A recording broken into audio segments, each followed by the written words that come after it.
This one was a painting that had a staircase that was from Italy that I found from a photograph.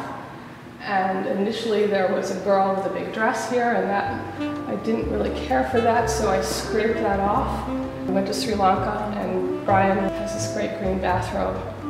We had a lot of monkeys around our house, and he was always just kind of testy and thinking about them and worried about them.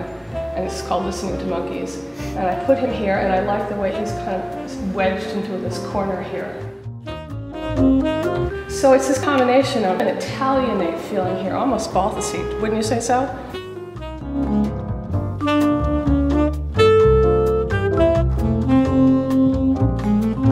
And then a more naturalistic style here put together.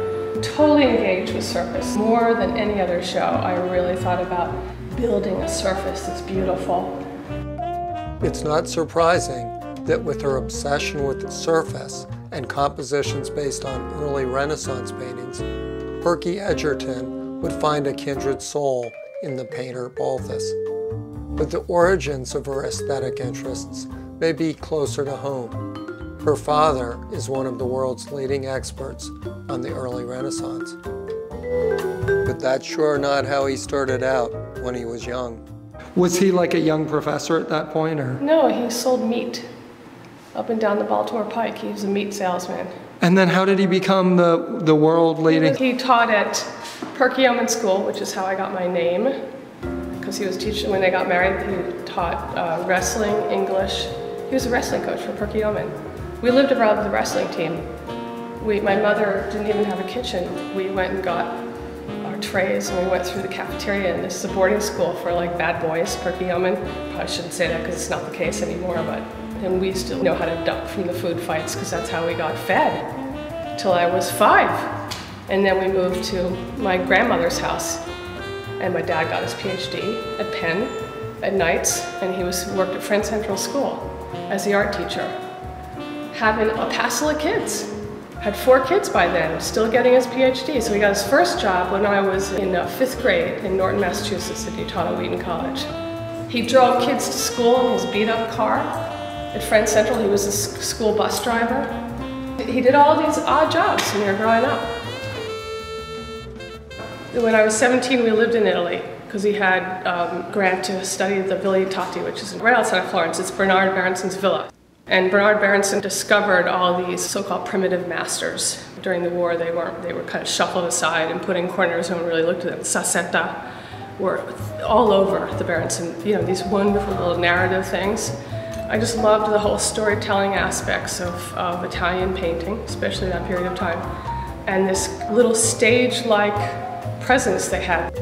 They were always this very shallow space, very frontal. All of these paintings of mine are frontal, really engaged with frontality in some way and sort of putting everything in that compression. Having deep space, no middle ground, and just foreground and background. And that relationship I've had ever since I started painting.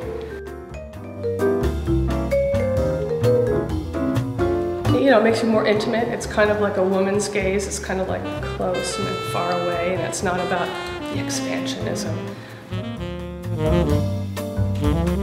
This painting is on plasterboard, which the rest are on canvas. And up to about here, I put wax all over it, hot wax, because it's so beautiful to paint with oils on top of hot wax. And you can kind of see it here. Do you see it, the difference of the kind of way that it slips around and makes a different kind of mark right up here? It's really beautiful. And you can scrape through it, and then I put a varnish on top of it, so now it's permanent. But that's something I want to experiment with more. So I did a lot of thinking about surface and touch and the skin of the painting and how it moves in places, so that I wanted the paintings to move kind of fast and then get caught and then slow, and so that there was a different kind of tempo all throughout the painting, especially with that painting of the monkeys. They're almost like human stand-ins, aren't they? Because they have little human faces.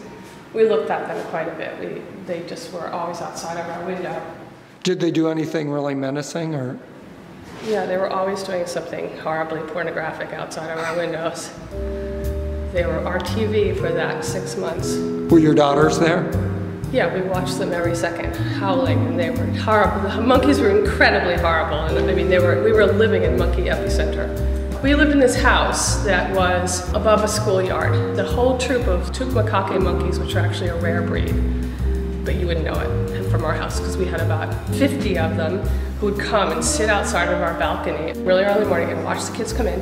And then the kids inevitably would leave a bag lunch, and then they'd descend on the bag lunch and tear it apart all over, and they'd have huge fights. One monkey had half of his arm locked off from some encounter and it was hanging, and there were tiny little babies. Oh, there was like a big alphas. And then another troop found out that this was a great site, started encroaching upon this site. And all of a sudden, we're witnessing major monkey wars. And so they take up the corrugated tin from the roofing material and they start throwing it at each other. And this is 5 in the morning. They had horrible fights and were clawing at each other and tearing each other apart. Everybody was terrorized. One kid had gotten bitten by a monkey. They have rabies, but it's a Buddhist country, so by law you're not allowed to touch them. And Brian, who's an American, kept on saying to our landlady, Kusuma, they tore her garden apart. She had this beautiful garden, all sorts of flowering trees and fruit trees, and they ate them all up. It's just destroyed because more monkeys kept coming and coming to this one place, which was her house. And he'd say, you know, Kusuma, I'm not a Buddhist, and I'm American, and I'm getting on a plane, you just buy me a BB gun, I'll take care of them all for you. And she'd say, no, can't do that. And she handed out slingshots to us. We'd take the pebbles from the roof and pick them off with our slingshots. When I started painting this painting, it almost seemed like a David and Goliath painting. Of course, I am so immersed in that Italian tradition with all these Italian iconic stories. And I thought of Brian in his green bathrobe, so powerful. You know, he's looking at these monkeys. I didn't want to put the monkeys there, but it's obvious that that's what he's looking and scowling at. And I almost put a slingshot in his hand, you know, like dig it. But I thought I just didn't want to do that. But that is really what that's about, you know.